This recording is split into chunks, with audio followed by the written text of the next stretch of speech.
Tambala na! At eto na sila, ang nag-iisang masugid na tagahanga ni Nicole Yala. Chris Chuper! Kasama ang nag-iisang die-hard fan ni Chris Chuper.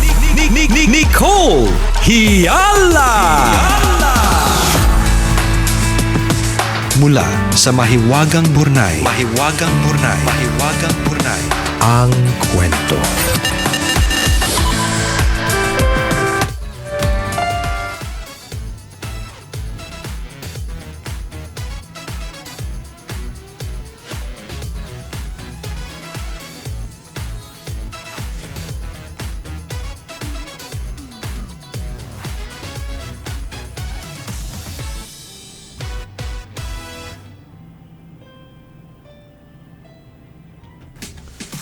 Dear Nicole and Chris, itago nyo na lang ako sa pangalang Jojo, isa sa napakarami ninyong tambalanista dito sa Valenzuela. Napasulat ako kasi masamang-masama ang loob ko. Wala akong mapagsabihan na tingin ko makakaintindi sa akin. Baka sakaling sa pamamagitan ng pagsulat ko sa inyo, gumaan kahit papaano ang pakiramdam ko. Baka din makatulong ang mga opinyon ninyo sa pinagdadaanan ko ngayon. Dati po akong may kabiyak. Childhood sweetheart ko si Emma. Maaga kami nag-asawa at 5 years na nagsama. Nang magkaanak kami, batid naming dalawa na hindi sasapat ang kita namin kung dito lang kami sa Pilipinas magtatrabaho. Gaya ng maraming magulang, nangarap kami ng maganda at komportableng kinabukasan para sa aming anak. Sabay kami nag-apply ng trabaho abroad, pero siya ang sinuwerteng natanggap. Ako naman ang naiwan sa anak namin. Ilang buwan pa lang siyang nangibang bansa, naglaho na siya na parang bula. Hindi ko na siya makontak. Nakibalita ako sa mga kamag-anak niya at doon ko nalaman na may kinakasama na pala siya. Tuluyan niya kaming tinalikuran ng anak niya.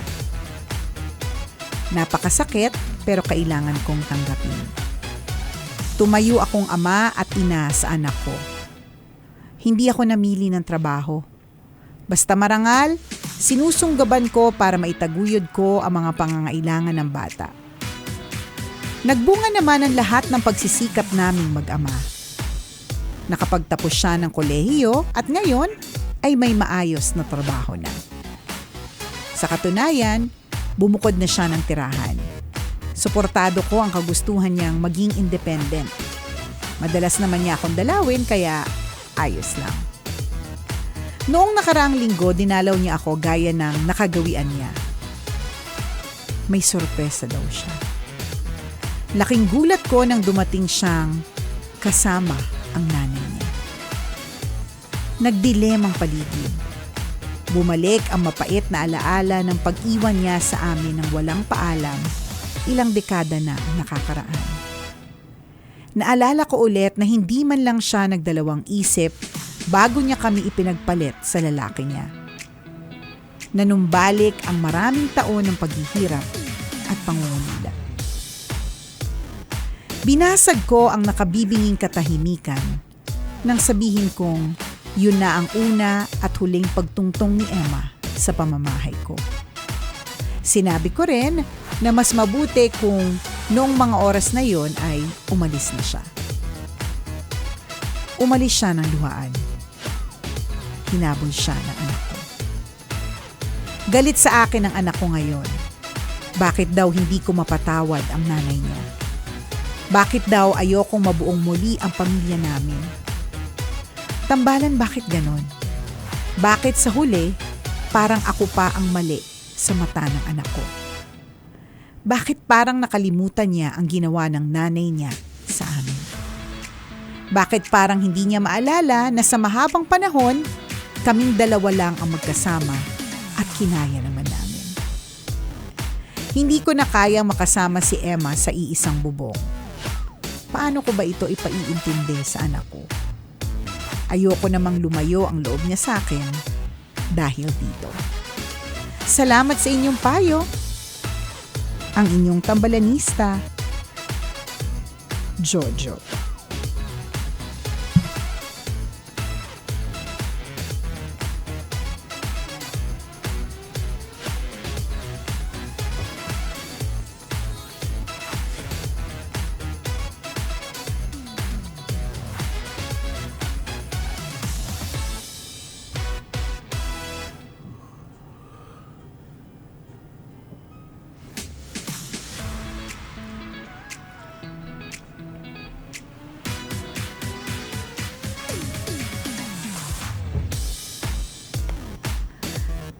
Ay. Friday na kasi. Hindi makapag-function yung mga emotions ko. Parang napapagod din siya. Napagod ako sa kwento mo, tapos sa Friday pa ngayon napagod ako. Tapos yung yung natanggap kong sweldo naubos na din. So parang wala na, tuyot na po yung utak ko. Nakakatamad na, wala na. Wala na, ayaw na. Lobat na. Lobat, charot. Alam mo, Jojo, hindi talaga madali ang iyong pinagdadaanan. And katulad nga na laging napakaluma at napakapaulit-ulit na sinasabi, only time can heal those wounds. At siguro at this point in time, hindi pa ganon. Hindi pa nahilo ang sugat. Talaga manunumbalik talaga yan. Lalong-lalo na lahat ng mga pinaghirapan mo, tas babalik-balik lang ng ganon. Parang feeling mo talaga sila pang dalawa yung nagkampihan. 'Di ba? Lahat ng nararamdaman mong pagtatampo at sama ng loob ay very valid.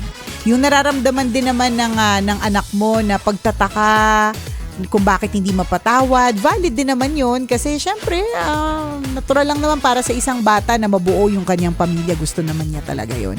Hindi ko sure kung valid si Emma. Invalid na siya.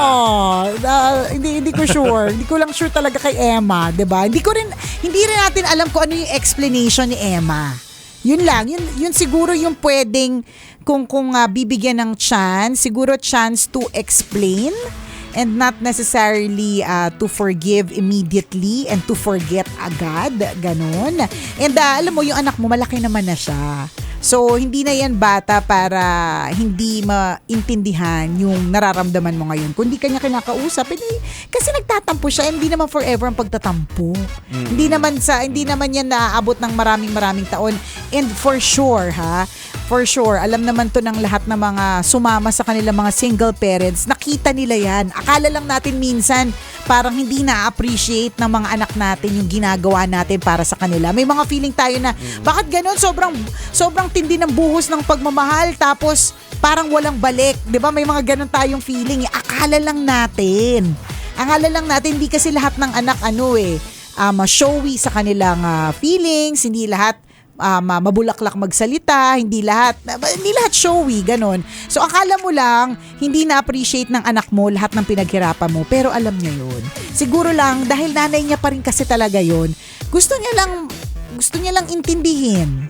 Gusto niya lang lawakan ang kanyang pangunawa tungkol sa bagay-bagay. Na ngayon naman, hindi ka naman namin muna mapipilit. Totoo. Diba? In time, dadating din yan. Siguro pwede mong bigyan ng chance to explain.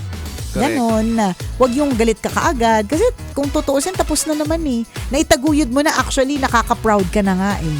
Diba? Kung sumali ka sa isang noontime show, baka binigyan ka ng jacket eh. Plus 5,000. Oo, plus 5,000 for sure.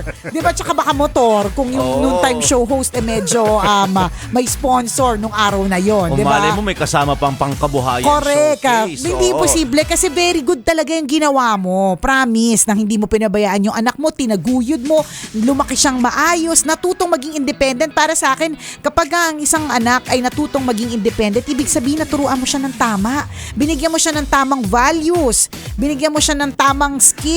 Na ituro mo sa kanya yung mga dapat para mamuhay siya ng sarili. So, good job ka doon. Walang question. Agree ako doon. Panahon ang magsasabi kung kailan mahahanap ang solusyon dito. Basta alam mo sa sarili mo na wala kang ginawang masama sa anak mo, wala ka din namang ginawang masama kay doon Emma. Sa dati mong asawa. It's just that, di ba nagkaroon kayo ng desisyon to live a life on your own. Yes. Diba? So, yun na yung naging setup. Intindihin mo lang siguro sa panahong sa pagkakataong ito yung perspective ng anak mo. Ang intention naman niya, diba, coming from your son's perspective, gusto niya siguro na magkaroon ng buong pamilya ulit, which is actually a good intention. Nice naman. Wala Yes. namang masama doon. Yes, kung iintindihin naman natin yung perspective mo or pilit mo ipapaintindi sa anak mo yung perspective mo, yun medyo matagal-tagal na proseso, feeling ko lang. Kasi kailangan dito ng involvement din nung babae para maintindihan both sides. May nadinig ka?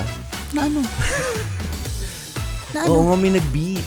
Saan? Oo, may sinabi, mananalo ka sa loto. Hindi ko narinig. Hindi ko narinig. Dapat narinig Hala, mo. bakit ba? Hindi ko narinig! Ba't ikaw lang nakarinig? Mananalo ka sa loto, tumaya ka na mamaya. Ganun. Anong number? Teka lang, ba't ba ako nakikinig sa'yo? Nakikinig kasi ako sa'yo eh. Meron ba dapat marinig na beep? Ano ba yan? Wala ako May narinig. tumunog, sabi niya, bibigyan ka ng jacket. Ganun. And 5,000 pesos. Yun na yung senyales. Yun ba? Narinig nyo ba, mga Hindi ko kabisyo? narinig. Naku, sa mga nakarinig, may magandang balita po naghihintay sa inyo ngayong araw na ito. Ba't hindi kami kasali? Nakakaloka. Ayun, Anyway, so going back, yung pagpapaintindi sa Teka, perspective may narinig ka mo. ba? Oo, meron nga. Meron ako dinadinig, Chloe. hala, ba't ako walang narinig? Oo. Mahabang beep na matinis. Yes. Hala, oh my God, second coming na. Yung mga nakarinig sila daw po may iwan. Nagbago na ng rules. Nagbago na na rules yung mga nakarinig. Yung mga kasi hindi namin narinig. Kasi yung yung narinig ninyo mahabang beep, naku, tawag yan ng tawag yan ng kabilang, tawag Hindi yan ng... nyo ba narinig? Hindi ko narinig. Wala akong narinig. Hala. Nagulat nga ako eh. Totoo ba? Malakas. Ano Ang galing natinig mo, yun? Chloe, kahit hindi ka naka-headset. Meron siya. Talaga? Meron ba? Diyan, sa may Saan ba? Teka Oo. lang. Hoy, prank ba to? Pinaprank niya ba Wala ako? sa live, wala din sa inyo. Dito, sa booth? sa area ng console, sa may console. Dyan. Talaga? Kaya pala, medyo bungol kasi ko talaga eh. So, nandiyan sa area mo, partner. Oo. Pero narinig mo sa i-rewind ears, ko yun, sa sabi niya, ears mo. tumaya ka sa loto mamaya, mananalo ka. Sabi Hindi, niya ganun. ako ang sabi ng guardian angel ko sa akin, ligtas ka. Hindi mo narinig yung tunog. Sorry po, na-distract kami. Na-distract si partner. Pero, Malakas nagulat- siya. Di ba, sabi ni Jasper Zulweta, narinig ko rin. Hindi, sabi niya, Eme. Papaniwala ka dyan kay Jasper. Hindi, sabi niya, ikaw Ems. yun, Ems. Pangalan. Anong Ems ka? Emilu. Close kayo kaya Ems. Okay.